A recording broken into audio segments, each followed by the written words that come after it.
সবাই কেমন আছো? আমার ব্লগে আমি নতুন ব্লগ করছি। ব্লগে সবাইকে স্বাগত। আমি ভালো আছি। প্রথমে চিকেনগুলো আজকে আমি বানাবো চিকেন সাটে।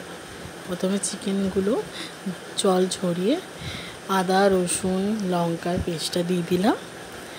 তারপর 1 চামচি হলুদ গুঁড়ো, 1 চামচি লাল লঙ্কা ঝাল যেটা ওই গুঁড়ো, 1 চামচি জিরে গুঁড়ো, সব কিছু দিতে হবে।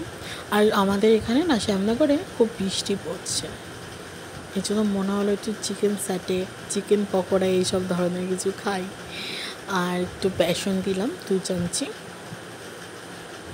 আর সবাই কেমন আছো? সবাই ভালো আছো তো? আর দিলাম কর্নফ্লাওয়ার 2 চামচি। আমি নতুন ব্লগ করছি। আর একটু দেবো খাবার সোডা, অল্প দেবে কিন্তু সবাই। আমার মতন একদিন বানিয়ে দেখবে, বেশ ভালো লাগে। আর এটা হচ্ছে কাশ্মীরি লঙ্কার গুঁড়ো,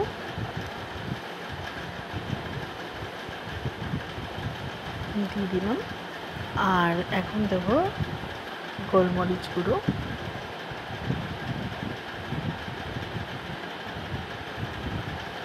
সব কিছু দিয়ে অনেকক্ষণ মেখে রেখে ফ্রিজে রেখে দিতে হবে।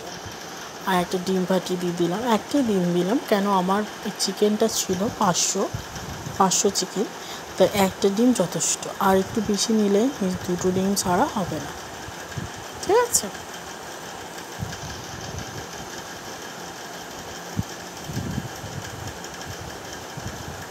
আর নুন অবশ্যই 2 চামচি নুন দেবেন। আর এটা আর দিয়েছি নুন দেওয়ার পর গরম মশলা দিয়েছি। গরম মশলার যে গুঁড়ো ওইটা দিয়ে অনেকক্ষণ ম্যারিনেশন এবার এটা মেখে অনেকক্ষণ ধরে মেখে তারপরে এটা এবার যাবে ফ্রিজে।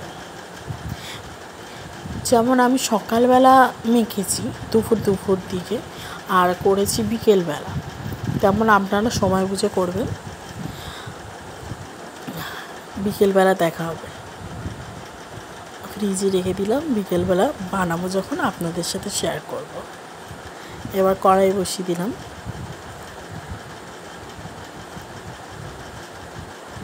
রান্নাটা দেখো, কড়াইটা অ্যাভয়েড করো প্লিজ। এবার আমরা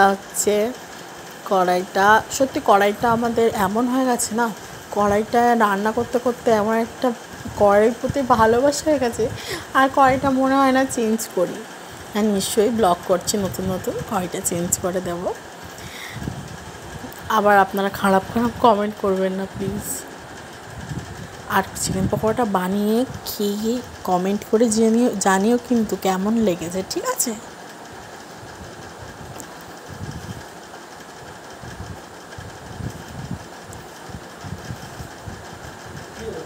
খুবই সুন্দর হয়েছিল। আমি একটা খেয়ে দেখলাম, খুবই ভালো হয়েছিল খেতে।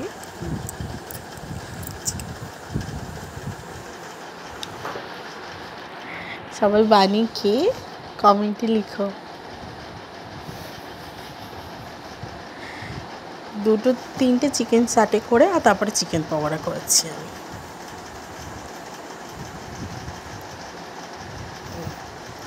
সবাইকে টাটা, গুড নাইট।